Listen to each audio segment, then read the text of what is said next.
le festival, le marché de Big Faya. Lina Nakad fait une dernière mise au point avec le gérant de ce bar à boissons avant le coup d'envoi officiel du Festival des Fleurs. Et Jararingue. Et là, tu peux alors offrir aux gens. S'ils prennent 2 bières, on leur fait ça.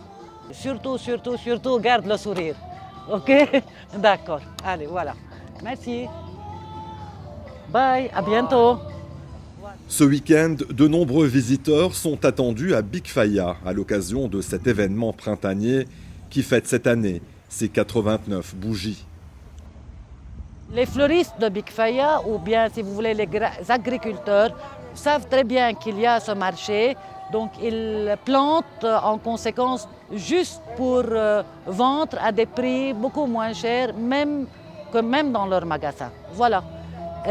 Big Faya a toujours fait un pari. Big Faya a toujours voulu être, je ne vais pas dire leader, mais parmi les premiers à aider les gens à... Nous voulons vivre, nous voulons respirer, nous voulons rêver, malgré tout. Maroun Sfer participe pour la première fois au festival. Ce professionnel du bâtiment et maître plongeur nous dévoile sa passion pour les fleurs, mais pas n'importe lesquelles.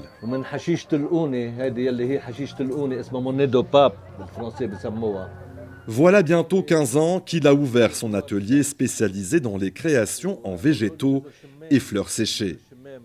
Des bijoux floraux surprenants, confectionnés avec délicatesse et amour du métier. Depuis mon plus jeune âge, j'entends parler du Festival des Fleurs de Big Faya. On faisait spécialement le déplacement depuis Beyrouth pour y assister. Cet événement reste gravé dans ma mémoire. Lorsque je confectionne ces fleurs, je ressens une paix intérieure qui m'aide à me déconnecter de la réalité si pesante. Et voilà le résultat. Je consacre tout mon temps libre à la production de ces belles fleurs.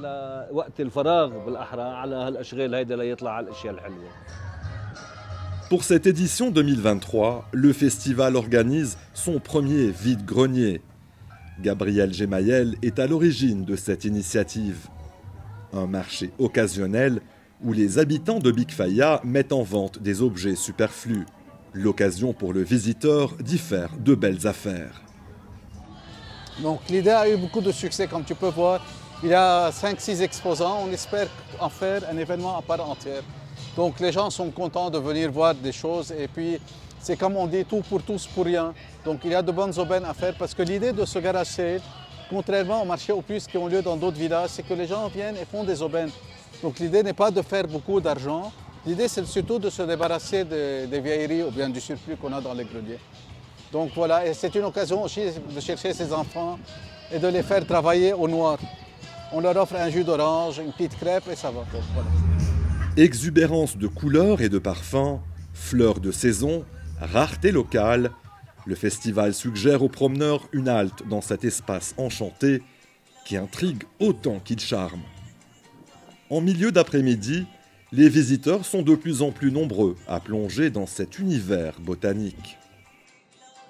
Et comme vous voyez qu'il y a les fleurs à côté de nous, bien sûr que je vais partir voir si je peux acheter quelque chose. À Big Faya, il n'y a pas de prix.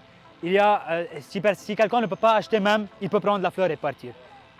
C'est la bonté de Big Faya. Déjà, ça donne une petite opportunité économique à ceux qui ont les stands, mais ça donne aussi, du point de vue social, l'occasion de se retrouver avec les amis du village qu'on ne voit pas tout le temps, évidemment, pas tous les jours. On pense tout le temps à la résilience des Libanais, et ça, c'est un exemple de nouveau typique. Avec tout ce qui se passe, on a quand même le courage, la force de recommencer à faire des événements heureux, difficiles, bien sûr. Malgré toutes les difficultés, il y a une créativité extraordinaire qui fait qu'on est fiers de notre peuple.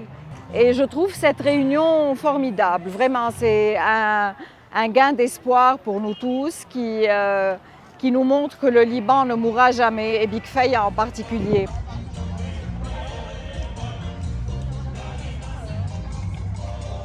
Quelques échoppes volantes proposent aux visiteurs des produits du terroir, des objets artisanaux, mais pas seulement. Depuis 9 ans, Marlène Jaller s'associe à cet événement pour exposer sa collection de chapeaux de paille, un accessoire très prisé des visiteurs à l'approche de l'été.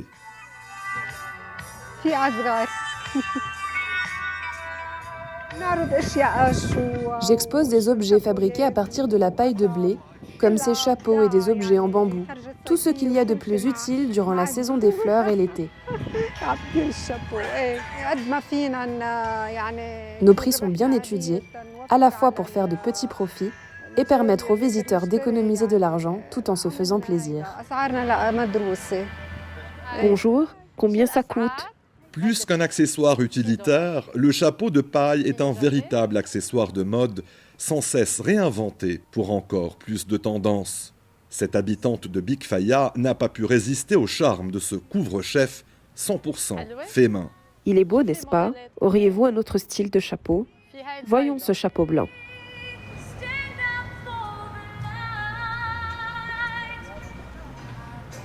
Non, je préfère celui-là.